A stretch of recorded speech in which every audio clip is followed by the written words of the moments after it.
Hi, I'm Rosalind Layton. I'm an American based at the Center for Communications, Media, and Information Studies at Aalborg University in Copenhagen, Denmark. What follows is a short presentation on debatable premises in telecommunications policy. This is based upon a paper co-written with Gus Hurwitz, a professor of law at the University of Nebraska. So the idea behind reviewing any premise or assumption we hold, it's something important to do to examine any belief that we have against the evidence and a critical assessment. And we do this because when we're in the midst of creating policy prescriptions, that we want to ensure that we can create the best policy that does the most good for the most people. And always examining our closely held beliefs is a good idea. So, for example, one of the closely held beliefs that we have is that everyone needs low-cost access to high-speed broadband. Now, this might also be something we've considered in the past under the notion of universal service. And when there was just a single network with a single service, such as telephone, it was relatively easy to define that, okay, every home in America should have a telephone. But that notion has kind of changed now that we are in the digital era and we have multiple networks that deliver multiple services. So when you think about what could be the minimum requirements when you have copper, cable, fiber, wireless, Wi-Fi, satellite, all these different kinds of networks, do you need to set minimum requirements for all of them to be delivered to every single person? That can actually get quite unwieldy. And another challenge is if you simply say that everyone needs to have 100 megabit or whatever the speed might be, you're also not taking into account the needs of the deaf or blind, because a high-speed connection doesn't necessarily deliver applications to them. So perhaps another thing that we might consider is, instead of making a requirement about a minimum speed, is that we might look at the applications and services, those kinds of things that are essential for participation in civic life, education, employment applications, e-government services, health, and so on. And then to consider that all of those applications should be designed in such a way that they can be delivered on a low bandwidth. So that means whatever kind of a broadband connection that you may have, that you can be assured to get that basic set of services. Another closely held belief that is frequently discussed is that we need to have high-speed broadband to ensure that services are available for education, health, employment, e-government, and so on. Today, there's the definition of broadband as a 4 megabits down connection. But just looking at the speeds eliminates a number of important performance measures and performance features that we might need for applications. So for example, if you look in the telemedicine area, speed is less important than, for example, packet loss or the kind of network. So a lot of telemedicine applications, they have to run on a mobile network because it's a kind of a sensor that sits upon your person, and you need to have that running all the time. It's not helpful if you only have it at home. You need it when you go to school or to work or so on. So in that instance, simply looking at one kind of network will not enable all the kinds of applications that we may want in the future. In addition, things like packet loss is important in the case of telemedicine. It's not so much the speed of the connection, it's that the information is not lost in the transmission. So if you have a heart monitor, you care less about, is it delivered at a high speed? You care more about, is the signal consistently delivered? So at any rate, a focus on speed that ignores all the other parameters of a network or a broadband connection can actually eliminate the functionality that we need for a number of applications. Another premise that's offered is that wireless networks cannot compete with wireline networks. Now, it's absolutely the case if you have a strand of cable or strand of fiber that they can deliver more data, more capacity. There's a shielded corridor, and there's certainly more capacity within that particular wire. But at the same time, it has a disadvantage that the signal can only go in one direction. If we look at a wireless network, we have the advantage of multiple input, multiple output, so that wherever I go with my mobile device, I can input and output information versus a wired network, which is frequently confined to a particular location.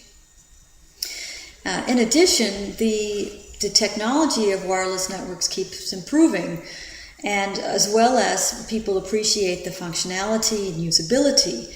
So, for example, today, not just in the developing world, which is mainly going on mobile networks, is that even in the United States and a number of European countries across the OECD, we see wireless subscriptions exceeding wireline subscriptions by double digits, by 3 to 4 times. Already in the Nordic countries, we have close to 10% of people who are using mobile-only, or wireless-only subscriptions, and jettisoning altogether a wireline subscription. And this is also enabled because many of the applications that are needed for health and e-government, banking and so on, are designed to work on mobile platforms. So it's increasingly less the case that wireless cannot compete with wireline. Increasingly it is competing. Something else that is proffered quite a lot in the telecom debate is that an open internet is essential for innovation and it will always benefit consumers. Now, openness, of course, is something that we know and love, but it's not necessarily good or bad inherently. We actually use closed innovation, and it's very important as well. In fact, the same company will use both a closed and open innovation model, and there are reasons for that are important. And to simply say one or the other is good or bad, or that you can only have one and not the other, that will really limit possibilities for innovation. It's absolutely true that openness does enable some kinds of innovation, but it also imposes costs on consumers. So if we can imagine something like a concept of net neutrality, that while it certainly can and support some kinds of innovation, it does impose a cost on consumers in that consumers essentially are mandated to be the only ones who are allowed to pay for content and applications. If we look historically in the United States, the way that we funded radio, TV, and print was through advertising. So we allowed the participation of other parties to subsidize the delivery of content to end users. And that was important to create a society that could exchange information, to support communication and so on. And it also lightens the burden to essentially say only consumers should be responsible to pay for these things. Also means that consumers have to bear a lot of the costs when there are actually other ways to share in this in the kind of exchange that we want to facilitate. Something else that we hear quite a lot is that telecommunications is always better somewhere else, that another country has a faster speed or better network or whatever the case may be. Now, I know for myself, because I live abroad and I travel quite a bit, almost every country you go, people will always say things like, well, it must be better in the United States, or it's better in this country or better in that country. So it's a sort of a universal complaint or a refrain that we simply say the grass is greener somewhere else. The problem with this assertion is that we frequently get caught up in speed as the only measure of broadband. And actually, it's not a very helpful measure if you really think about it critically. It's not the speed that matters so much, it's what you do with your broadband. It's about how do you take the broadband that you have and turn it into a valuable use in society.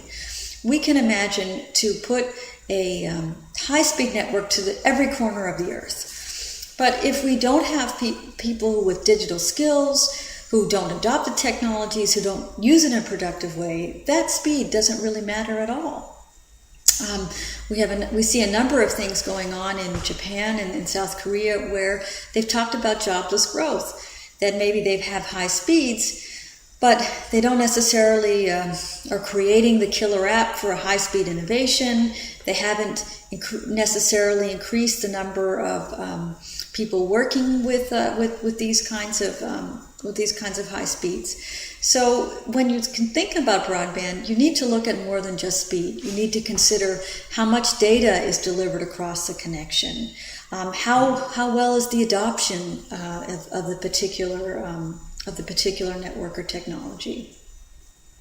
And also, what are the level of digital skills in the society? All these things have to be taken into consideration. We all would like to boil down every country to the measure of one number, which is just speed. But this is not so helpful if we consider the long term of what we want to do is to transform our society through digital technologies and to make a better world and to improve quality of life. We actually need to look at these things more holistically. So thank you so much for your attention. Again, feel free to check out this paper, Debatable Premises in Telecom Policy. It's available at rosalindlayton.com.